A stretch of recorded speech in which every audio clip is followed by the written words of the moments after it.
नमस्कार, मेरा नाम है काव्या खंडेलवाल और आप देख रहे हैं दी एज ओरिजिनल्स। और फिलहाल मैं हूँ लोकनायक हॉस्पिटल के बाहर। कल रात लाल किले के बाहर एक i20 Hyundai कार के अंदर एक ब्लास्ट हुआ, जिसकी वजह से कई लोग क्षतिग्रस्त हुए, कई लोगों की मौत भी हुई। उसके बाद उन सारे विक्टिम्स को इसी हॉस्पिटल में लाया गया और यहीं पे इनका इलाज चल रहा है। आज मैं लाल किले पे था और जिस टाइम पे ये आवाज़ आई मुझे समझ में नहीं आया क्या हुआ नहीं हुआ।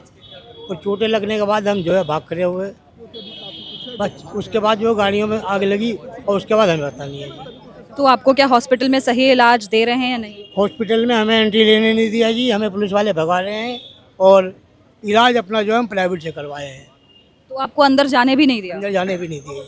लेकिन आप तो ब्लास्ट में थे, आपको चोट लगी है ब्लास्ट की वजह से, उसके बावजूद? हाँ जी, ये इसलिए नहीं जाने दे रहे कि हम लेट हो गए हैं। ये इनका कहने का मतलब ये है कि जो चोटिल आए हुए हैं वो रात को ही आ गए हैं और हम सुबह आ रहे हैं, तो हम अपना इलाज कराएंगे ना प्राइवेट में। पहले हम सरकारी अस्पतालों का चक्कर काटते रहेंगे। हम अपना इलाज करा चुके पहले ही, अब जो है दोबारा हम आए हैं तो हमें एंट्री नहीं लेने दे रहे। जो जोखिम भी है और फिर हमें अपना घर द्वार भी देखना, हमारा सामान फैला हुआ है, लाल किले पे ऐसा सामान फैला हुआ है। अब हम बताइए क्या करें, इलाज कराएं अपना, क्या करें। आप यहीं दिल्ली के निवासी हैं, आप कहीं बाहर से मैं आए हैं? दिल्ली का निवासी नहीं, मैं बिहार से हूँ और बिहार से मैं रोजी रोटी के तलाश में यहाँ आया हूँ और आज 10 से 15 साल मेरे को हो चुका है दिल्ली में। हम लगातार देख रहे हैं कि यहाँ पे अभी पुलिस बल तैनात है। यहाँ पे कोई भी थोड़ी सी भी पुलिस बल को हटाया नहीं गया है और पुलिस बल लगातार लोगों को हटा रहा है यहाँ से। जो भी लोग खड़े होकर यहाँ पे भीड़ लगा रहे हैं या देख रहे हैं, जैसा कि आप देख सकते हैं, पुलिस प्रशासन ने पूरी रोड खाली करा दी है। अब यहाँ पे दिल्ली के एलजी आ रहे हैं लोगों से, क्षतिग्रस्त लोगों से मिलने, उनसे बात करने और उनकी हालात देखने के लिए। वीके सक्सेना जी पहुंच चुके हैं एलएनजे हॉस्पिटल के बाहर और उनका काफिला हॉस्पिटल के अंदर जाता हुआ दिख रहा है। पुलिस बल ने सारी की सारी रोड खाली करा दी है, किसी को भी वहां खड़े होने नहीं दिया जा रहा है। दिल्ली के एलजी की गाड़ी अब फाइनली एलएनजे हॉस्पिटल के अंदर पहुंच गई है। अभी हम जयकृष्ण यादव जी के साथ, जो कि मेरा भाई विजय यादव जिसके साथ हादसा हुआ है। ये इनके ममेरे भाई विजय यादव है जिनके साथ हादसा हुआ है। और आइए इनसे बात करते हैं और जानते हैं क्या इन्हें यहाँ पे सही इलाज मिल पा रहा है या नहीं, और कल रात आखिर हुआ क्या था जिसकी वजह से वो इतने ज़्यादा क्षतिग्रस्त हुए हैं। आइए बात करते हैं। सर, यहाँ पे क्या इनको सही इलाज मिल पा रहा है? नहीं, कोई इलाज नहीं मिल पा रहा। सुबह 7 बजे आए हैं, कहते 3 नंबर पे जाइए, 4 नंबर पे जाइए। अंदर गए तो बोला यहाँ पे कोई इलाज नहीं, बाहर जाइए। बाहर आए हैं तो अब जा रहे हैं प्राइवेट से दिखाएंगे, यहाँ पे कोई सुनवाई नहीं है प्रशासन के साथ। तो क्या ये कल रात में ही आप इनको लेकर के यहाँ गए थे? आज रात सुबह में आए थे, रात में इधर आने नहीं दिया। हम लोग प्राइवेट से इसको दिखाए, घर पे सब रो रहा था, इसको इलाज करवा के रूम पे ले गए। रूम पे से मैं चलो सुबह दिखा लेंगे, सुबह भी वही हाल है, अभी कोई देखने नहीं आए हैं। अब इसको लेकर प्राइवेट फिर दोबारा जा रहे हैं। अभी हम हैं एलएनजेपी हॉस्पिटल के मॉर्चरी के बाहर और हमें यहाँ पे मिले हैं मिस्टर अशोक रंधावा जी, जो कि सरोजिनी नगर मार्केट एसोसिएशन के प्रेसिडेंट हैं और ये सरोजिनी नगर ब्लास्ट 2005 के विक्टिम्स में से एक हैं।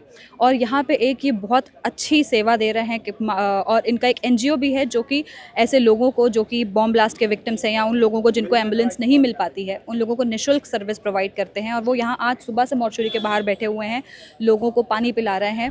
मेरा नाम अशोक रंधावा है। मैं सरोजनी नगर मार्केट का प्रेसिडेंट भी हूँ। आपको याद होगा 2005 में सीरियल बम ब्लास्ट हुए थे, तो हमारी मार्केट में शाम जूस कॉर्नर पे ब्लास्ट हुआ था जिसमें 50 लोगों की डेथ हुई थी, 127 घायल हुए थे। उसमें मैं बचा था। तो मेरे जो यार दोस्त थे, उनके दुकानदार थे, काफ़ी लोगों की डेथ हुई थी। और वो मंजर देख के जो है रूह कांपती हैंगी। वो ही नहीं, ये और भी जितने ब्लास्ट हैं दिल्ली के में, उन सब की जितने विक्टिम्स हैं उनके लिए हम काम करते हैं। उस ब्लास्ट में बचने के बाद हमने एक एनजीओ बनाई है, south Asian forum people against terror. जितने भी ब्लास्ट के विक्टिम्स हैं उन लोगों के लिए हम लोग काम करते हैं। तो कल जैसे ही पता चला कि यहाँ पे ब्लास्ट हुआ तो मैं यहाँ सुबह 7 बजे पहुँच गया था। ये तो एक अलग चीज़ है। उसके अलावा भी कई लोग ऐसे भी होते हैं जिनको बॉडी दिल्ली से बाहर ले जानी है। मेरा जो लास्ट एक्सपीरियंस है, उनके पास पैसे नहीं है, हॉस्पिटल या पुलिस एम्बुलेंस प्रोवाइड नहीं करता है, तो हम लोग एम्बुलेंस का उसका भी इंतज़ाम करते हैं। इसीलिए बैठे में किसी को भी कोई प्रॉब्लम्स होएगी उसको हम लोग पूरा करेंगे। और ये हम किसी से पैसे नहीं लेते हैं, बस खाली हम 4-5 लोग हैं हमारे मार्केट के जो मिल के काम करते हैंगे और 20 साल से लगे हुए हैं। बहुत ब्लास्ट देखे हैंगे। गवर्नमेंट कंपनसेशन अनाउंस तो कर देती हैगी, उसको लेना बहुत मुश्किल है, बड़ी टेढ़ी कीर है। किसी की अगर डेथ हो गई है वो कंपनसेशन लेने जा रहा है एसडीएम ऑफिस या डीएम ऑफिस, आप अपना आई कार्ड दिखाइए, कौन मरा था, बहन था, भाई था, मतलब इस तरीके से सवाल पूछे जाते हैं जिससे कई लोग तो माथा पकड़ लेते कि यार मेरे बेटे की, मेरे भाई की या उसकी डेथ हो गई। तो बड़ा क्रिटिकल है वो कंपनसेशन लेना भी। उसके अलावा जो अभी जो डेथ हो गई वो तो हो गई, जो इंजर्ड हुए में हैंगे वो बड़ी मुश्किल में। जब तक आप लोग सक्रिय, आप मतलब मीडिया और नेता जब तक ओपीडी आते रहेंगे हॉस्पिटल में, उनका ट्रीटमेंट चलता रहेगा ढंग से, एज ए वीआईपी ट्रीटमेंट कह लीजिए।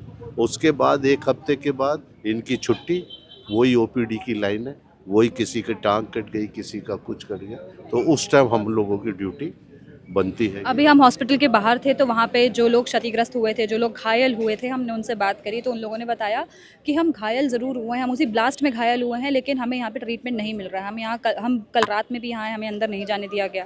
और उन लोगों ने बताया कि उन्हें यहाँ पे कोई ट्रीटमेंट नहीं मिला तो वो प्राइवेट अस्पताल गए। तो क्या आप उन लोगों से मिले, कोई बात हुई आपसे उनकी? नहीं, मैं इधर नहीं जा सका हूँ। अभी आपको बताऊँ, मेरी असली काम तो अब शुरू होगा। मैं यहाँ पे इसलिए बैठा हूँ कि किसी को एम्बुलेंस की ज़रूरत है तो हम लोग फटाफट 10 मिनट में अरेंज करके उसको दे देंगे। अभी जैसे वो मुंडका के अपने दिल्ली का लड़का जीवन है, कौन है, उसके फादर से मेरी बात हुई, उसके चाचा से भी बात हुई, तो कह रहे थे हमें एम्बुलेंस नहीं दे रहे हैं, तो शायद अभी अरेंज कर दिया।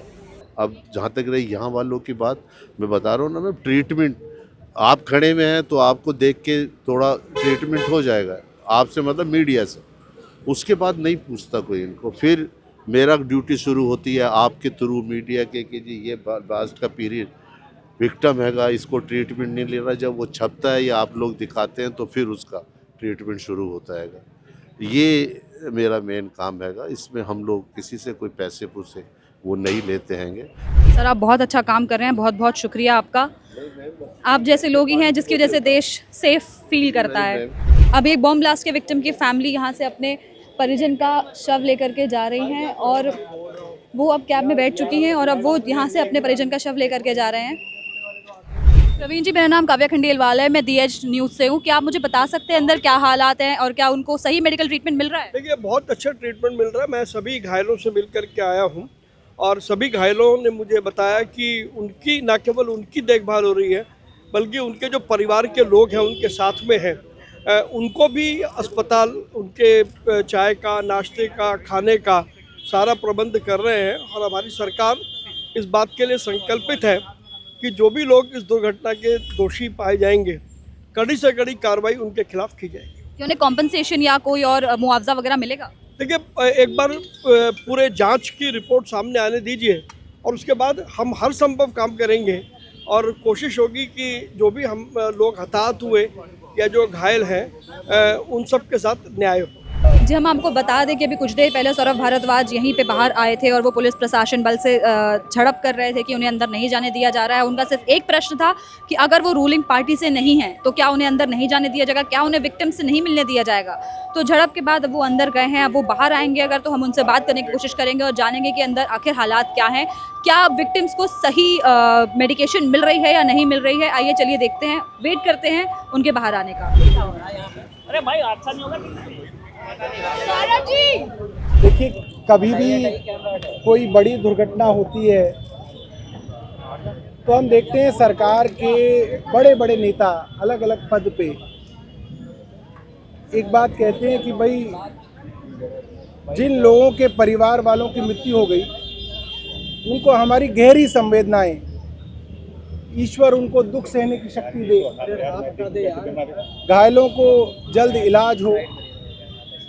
मगर ये बातें सिर्फ ट्विटर पे और व्हाट्सएप पे और फेसबुक पे लिखने के लिए ना हो, और मुझे लगता है कि सरकार को इसके बारे में चिंता करनी चाहिए। हमने अंदर भी बोला है कि कम से कम जो लोग अब इंजर्ड हैं उनको अगर आप यहाँ से छोड़ेंगे तो उनको एम्बुलेंस कम से कम दे दीजिएगा। और ऐसा नहीं है एम्बुलेंस की कमी है, सरकार के पास बहुत एम्बुलेंस है। जब मंत्री मुख्यमंत्री जाते हैं तो अच्छे साथ साथ एम्बुलेंस चलती है। प्रधानमंत्री का कार्यक्रम होता है तो खूब एम्बुलेंस वहाँ पे लगाई जाती है।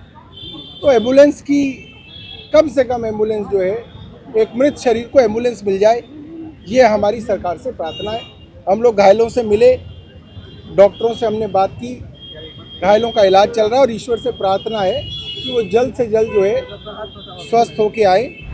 हमने ट्राई किया कि हम और भी लोगों से बात करें, विक्टिम्स की फैमिलीज से बात करें, मगर हालात ऐसे थे कि हम कुछ भी इनसेंसिटिव कंटेंट आप तक नहीं पहुंचाना चाहते थे। हम नहीं चाहते थे कि आप तक कोई भी ऐसा इनसेंसिटिव कंटेंट पहुंचे जिसको देख के आप विचलित हो सकें। इसलिए हमने किसी भी ऐसे इंसान से बात नहीं की, ना ही परिजनों से बात करी। कुछ लोग मिले जिनसे हमने बात करी, वो बहुत ज़्यादा रो रहे थे, बहुत परेशान थे, उन्हें कुछ समझ में नहीं आ रहा था कि उनके साथ क्या हुआ है। हम आपको बता दें एक बार फिर से कि ये हादसा कल यानी 11 नवंबर 2025 को 6:52 पर लाल किला के जस्ट सामने हुआ था। और ये जो गाड़ी थी जिसमें ये ब्लास्ट हुआ वो थी Hyundai i20, जो कि ट्रैफिक से निकल के धीरे धीरे आगे बढ़ रही थी और अचानक से फिर वो आगे जाके ब्लास्ट हो गई, जिसकी वजह से काफ़ी लोग क्षतिग्रस्त हुए, काफ़ी लोगों की मौत हुई। फ़िलहाल हमारी कोशिश यही है कि हम और भी लोगों से बात करें और जानें आखिर हुआ क्या है। तब तक के लिए बने रहिए DH के साथ। हम आप तक सच्ची पत्रकारिता और सच्ची खबरें लाने के लिए दिन रात कोशिश करते हैं। मैं काव्या खंडेलवाल, वीडियो जर्नलिस्ट सुशील कुमार के साथ DH।